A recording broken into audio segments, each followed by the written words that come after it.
వాసవీమాత వాసవీదేవి చరిత్రను చెప్పుకుంటూ చదువుకుంటూ ఆ అనుభవాలు పంచుకుంటూ ఎంతో ఆనందాన్ని పొందుతూ ఉంటాం కదా. ఆ చరిత్రలో కొన్ని అత్యద్భుతమైన విషయాలు చెప్పుకుందాం. వాసవీదేవికి ఇష్టమైన ప్రసాదం ఏంటో మీకు తెలుసా? వాసవీదేవి అగ్ని ప్రవేశం చేసే ముందు ఆమె తల్లి ఆమెకి ఇష్టమైన పదార్థాన్ని తినిపించిందట.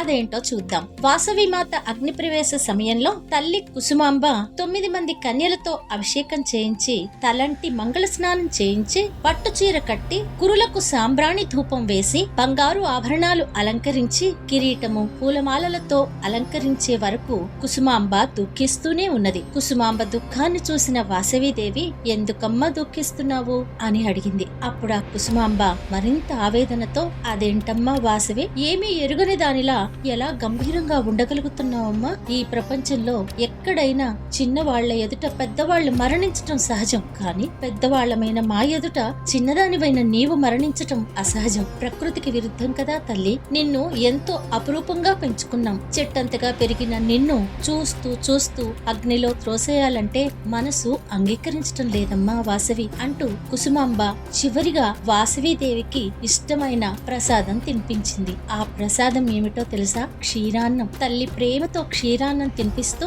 ఇలా అన్నది, ఓ వాసవి, ఈ లోకంలో నీవు మరెవరికైనా జన్మించి ఉంటే సుఖంగా దీర్ఘాయుష్కురాలిగా ఉండేదానివేమో కదా. ఈ కుసుమాంబ గర్భాన జన్మించిన కారణంగానే కదా తల్లి నీవు అర్ధాంతరంగా అగ్ని ప్రవేశం చేయవలసి వచ్చింది. నీవు జన్మించక ముందు మేము సంతానం కోసం ఎన్నో యజ్ఞాలు చేశాం. ఆ పుణ్యఫలంగా నీవు జన్మించావని మేము సంతోషించే లోపే ఆ కారణంగా అగ్ని ప్రవేశం చేయవలసి వచ్చింది కదా తల్లి. ఓ వాసవి, నీకు స్వయంవరం చేసి వివాహం జరిపించి కన్యాదానం చేసి చీర సారలతో నిన్ను అత్తవారింటికి పంపించి నీకు బిడ్డలు కలిగితే ఎత్తుకుని ఆడించి ఆనందించాలని నేను పెట్టుకున్న ఆశలన్నీ నిరాశగా మిగిలిపోయాయి. కన్న కలలన్నీ కలలుగానే ఉండిపోయాయి కదా వాసవి అని దుఃఖించింది కుసుమాంబ. వెంటనే మళ్లీ తేరుకుని ఒక మంచి ఆలోచన కలిగిన కుసుమాంబ ఇలా అన్నది, అమ్మ వాసవి, నాకు ఒక మంచి ఆలోచన వచ్చింది. అదేంటంటే ఎలాగో అగ్ని ప్రవేశం చేయటం తప్పదు కనుక మేమంతా అగ్ని ప్రవేశం చేస్తాం. నీవు ఒక్కదానివి క్షేమంగా సుఖంగా ఇంటిలో ఉండమ్మా అని పుత్రికపై ఉన్న మమకారంతో వాత్సల్యంతో మాట్లాడింది కుసుమాంబ. దానికి సమాధానంగా తల్లి మాటలకు పక్కున నవ్వింది వాసవీదేవి. అమ్మా, ఈ జరిగే విషయమంతా భగవంతుని జగన్నాటకంలో ఒక భాగమే కదమ్మా. నేను ఒక్కదాన్ని అగ్ని ప్రవేశం చేసి మీరంతా ఇంటిలో ఉంటే అది సహజమవుతుంది. కానీ మీరంతా అగ్ని ప్రవేశం చేసి నేను ఒక్కదాన్నే ఇంటిలో ఉంటే ఆ దుర్మార్గుడైన విష్ణువర్ధనుడు తన బుద్ధిని తాను మార్చుకుంటాడా? అసలు అగ్నిగుండ ప్రవేశమే నా వల్ల వచ్చింది కదమ్మా. అమ్మా, నేను ఒక విషయం చెప్తాను, జాగ్రత్తగా విను అంటూ శ్రీరాముడి గురించిన కొన్ని విషయాలు చక్కగా వివరించింది. పితృవాక్య ధర్మం లోకానికి తెలిపి శ్రీరాముడు దేవుడిగా పూజింపబడుతున్నాడు అంటే అందుకు కారణం ఎవరు? కైకేయి కాదు. కైకేయి ఉండబట్టే కదమ్మా శ్రీరాముడి యొక్క గొప్పతనం తెలిసింది. ఇకపోతే సీతాదేవి. సీతాదేవి యొక్క శీల మహిమ పాతివ్రత్యము ఈ లోకానికి తెలిసి పూజింపబడుతున్నది అంటే అందుకు కారణం ఎవరు? రావణాసురుడు కాదంటావా? రావణుడు ఉండబట్టే కదమ్మా సీత యొక్క సౌశీల్యము పాతివ్రత్యము లోకానికి తెలిసి పూజింపబడుతోంది. ఇకపోతే మార్కండేయుడు. భక్తి మార్గం అనేది ఈ లోకానికి తెలియటానికి కారణం ఎవరంటావు?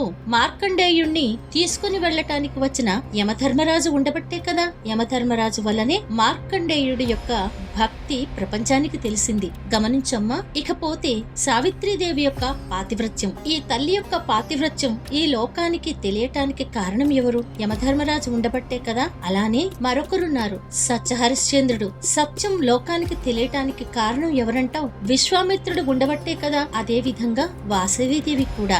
వాసవిని అయిన నాలోని సత్య, శీల, ధైర్య, స్థైర్య, త్యాగాలతో ప్రపంచంలో నేను కులదేవతగా ఆరాధింపబడాలి అంటే అందుకు కారణం ఈ విష్ణువర్ధనుడు. ఈ విష్ణువర్ధనుడు ఉండబట్టే కదమ్మా అతను నన్ను చెరబట్టాలని చూడబట్టే కదా నాకు ఈ ఆలోచన వచ్చింది. అంతేకాదు, ఓ తల్లిదండ్రులారా, నా మాట వినండి. ఈ జీవితం అశాశ్వతమైనది, కీర్తి ప్రతిష్టలే స్థిరమైనవి అని పూర్వం అనేక మంది నిరూపించారు. శ్రీరాముడి విషయం చెప్పుకుందాం. నేను అరణ్యవాసం ఎందుకు చేయాలి అని కైకమ్మను ఎదురు ప్రశ్న వేసి ఉంటే శ్రీరాముని కథను మనం రామాయణ మహాకావ్యంగా తలచేవారమా? సత్యహరిశ్చంద్రుడు హరిశ్చంద్రుడు నీకు నేను రాజ్యం ఎందుకు ఇవ్వాలి అని విశ్వామిత్రుణ్ణి నిలదీసి ఉంటేనో హరిశ్చంద్రుని కీర్తి ఈనాటి వరకు నిలిచి ఉండేదా? ఇక సిద్ధార్థుడు అందరూ రాకుమారుల్లాగానే రాజ్య సుఖాలు అనుభవించి ఉంటే ఆయనను ఈనాడు మనం గౌతమ బుద్ధునిగా తలచేవారమా? అలానే మార్కండేయుడు, ధ్రువుడు, ప్రహ్లాదుడు, తిన్నడు, గజేంద్రుడు వీరంతా ఆత్మార్పణ, త్యాగము, భక్తి ద్వారాలనే